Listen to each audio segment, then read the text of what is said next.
ఇటు జగన్ కేసులో నిందితుడు శ్రీనివాసరావు రిమాండ్ నేటితో ముగియనుంది.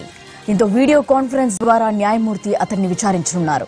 ఇప్పటికే పలుమార్లు కోర్టు రిమాండ్ను పొడిగించింది. ఇటు హైకోర్టు కేసును ఎన్ఐకి అప్పగించడంతో కోర్టు రిమాండ్ కొనసాగుతుందా లేదా అన్నది సస్పెన్స్ గా మారింది. ఇప్పుడు మరింత సమాచారాన్ని మా కరెస్పాండెంట్ శ్రీనుబాబు అందిస్తారు. శ్రీనుబాబు, ఏంటి రిమాండ్ పెంచే అవకాశం ఉందంటారా, లేకపోతే ఏ విధంగా ఉండబోతుంది?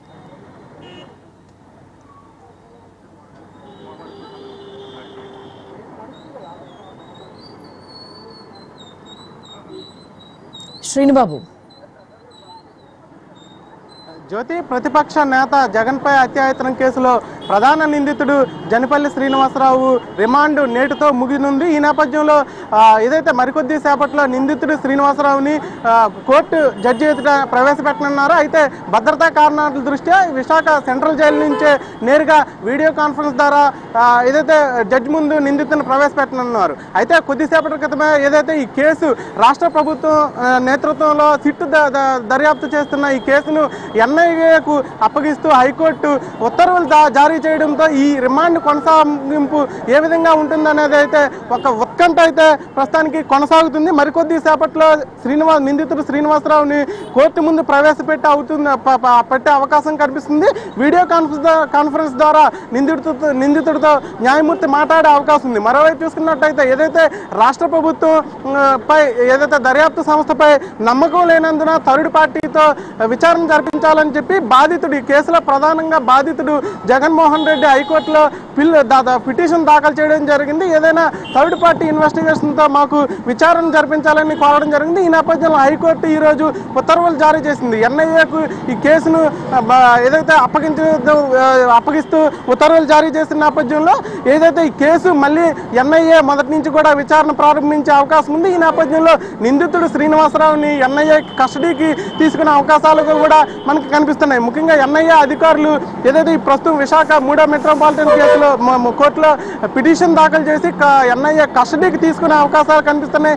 ఈ నేపథ్యంలో ఏదైతే గత కొంతకాలంగా ఏదైతే ఈ కేసులో ప్రధాన నిందితుడిగా ఉన్న శ్రీనివాసరావు తరపున వాదిస్తున్న లాయర్ అంతా ఉన్నారు. గతంలో శ్రీనివాసరావు అమాయకుడు కాబట్టి ఆయనకు బెయిల్ ఇవ్వాలి, ఒక దళితుడు కాబట్టి అతని మీద ఏదైతే రాష్ట్ర ప్రభుత్వం ఒత్తిడి చేస్తుంది, లేదంటే వేధింపులకు గురి చేస్తుంది. ఈ నేపథ్యంలో అతనికి బెయిల్ ఇవ్వాలని చెప్పి గతంలో దరఖాస్తు చేశారు. ఈ నేపథ్యంలో అయితే హైకోర్టులో విచారణలో ఉన్నందున కేసు ప్రతిష్టాత్మకంగా రాజకీయ సంచలనం రేపుల నేపథ్యంలో ఇంతవరకు అయితే బెయిల్ ఇవ్వలేదు. ఈ నేపథ్యంలో లాయర్ ఉన్నారు, ఆయనతో మాట్లాడే ప్రయత్నం చేద్దాం. సార్ చెప్పండి, ఈరోజు కేసును ఎన్ఐఏకి అప్పగించడం ద్వారా నెక్స్ట్ ఏంటి ప్రొసీజర్?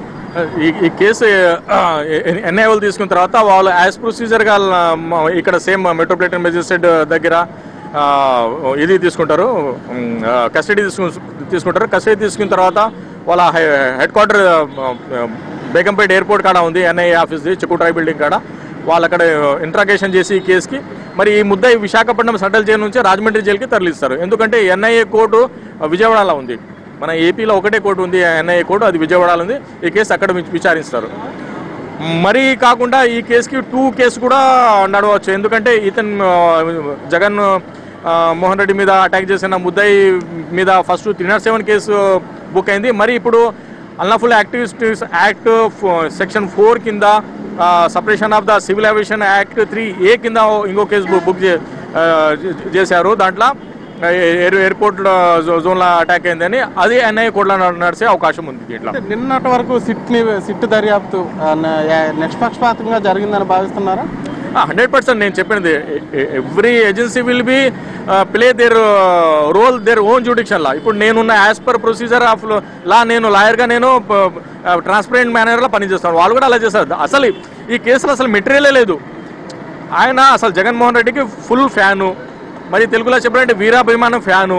నేను లాస్ట్ టైం వెళ్ళినప్పుడు 24 డిసెంబర్కి ఆయన నాకు ఒక సార్ ఇది ఏమంటారు క్రిస్మస్ కార్డు తీసుకొచ్చింది సార్, లేకుంటే ఒక లెటర్ అని తీసుకొచ్చిండి, నేను మా ఫ్యామిలీకి రాస్తాను క్రిస్మస్ హ్యాపీ క్రిస్మస్ అని ఆయన చెప్పారు. అయితే దాడి చేయాల్సిన అవసరం ఏముంటుంది సార్? ఇక అది ఇన్సైడ్ జాబ్ అతని మైండ్లో ఏముందంటే అది అయితే నేను చెప్పలేను కదా.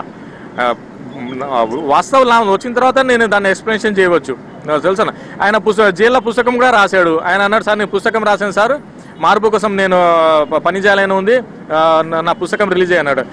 ఎవరి గురించి రాశాడు, ఏమని రాశాడు పుస్తకం? ఇది అధికారుల దృష్టికి తీసుకు అదే ఏం గురించి రాశాడంటే అదే మార్పు కోసం రాశాను, మీరు తీసుకున్న తర్వాత దాన్ని చదివి అది పబ్లిష్ చేయండి అన్నాడు. మరి నేను జైలర్కి లెటర్ పెట్టాను, సార్ ఆయన పుస్తకం రాశాడంటే వాళ్ళు అన్నారు నేను సూపరింటెండెంట్కి ఇస్తాను, ఒకవేళ ఆయన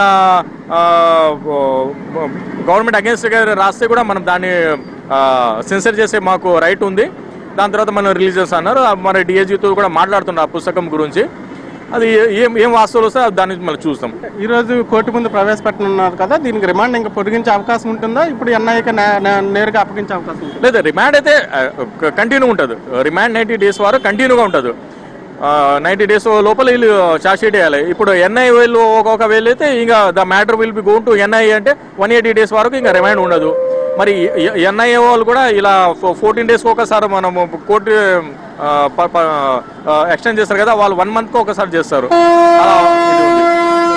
అయితే కోర్టు కేసు ఎన్ఐఏ పరిధిలోకి వెళ్ళింది కాబట్టి ఎన్ఐఏ అధికారులు ఇక నుంచి విచారణ కొనసాగిస్తున్నారు. ఇప్పటివరకు రాష్ట్ర ప్రభుత్వం చేతిలో ఉన్న ఈ కేసు ఇక నుంచి ఎన్ఐఏకి బదిలీ అయింది. అయితే ఏదైతే రాష్ట్ర ప్రభుత్వం దర్యాప్తు సంస్థ ఏదైతే ప్రత్యేక దర్యాప్తు బృందం నియమించి ఈ కేసును దర్యాప్తు చేయడం జరిగింది. అయితే ఆ దర్యాప్తు సంస్థపై ఏదైతే బాధితుడు జగన్మోహన్ రెడ్డికి నమ్మకం లేనందున థర్డ్ పార్టీతో ఇన్వెస్టిగేషన్ చేయాలని చెప్పి హైకోర్టును ఆశ్రయించడం జరిగింది. ఈ నేపథ్యంలో హైకోర్టు ఉత్తర్వులు జారీ చేసింది. ఏదైతే ఎన్ఐఏకు కేసులో నిజాలు వెలికి రావాలంటే స్వతంత్ర దర్యాప్తు సంస్థ లేదంటే కేంద్ర దర్యాప్తు సంస్థతో విచారణ జరిపించాలని ఇప్పటికే ఉత్తర్వులు జారీ చేశారు. ఈ నేపథ్యంలో ఎన్ఐఏ అధికారులు మళ్ళీ 3వ మెట్రోపాలిటన్ కేసు కోర్టుకు వచ్చి పిటిషన్ దాఖలు చేసి కస్టడీకి తీసుకునే అవకాశం ఉందని చెప్పి లాయర్ చెప్తున్నారు. మరోవైపు చూసుకున్నట్టయితే ఏదైతే నిందితుడు శ్రీనివాసరావు రిమాండ్ అయితే ఈ రోజుతో ముగిసిపోతుంది. ఈ మరికొద్ది సేపట్లో ఆయన్ని ఇక్కడ కోర్టు ముందు ప్రవేశపెట్టనున్నారు. అయితే భద్రతా కారణాల దృష్ట్యా నేరుగా విశాఖ సెంట్రల్ జైలు నుంచే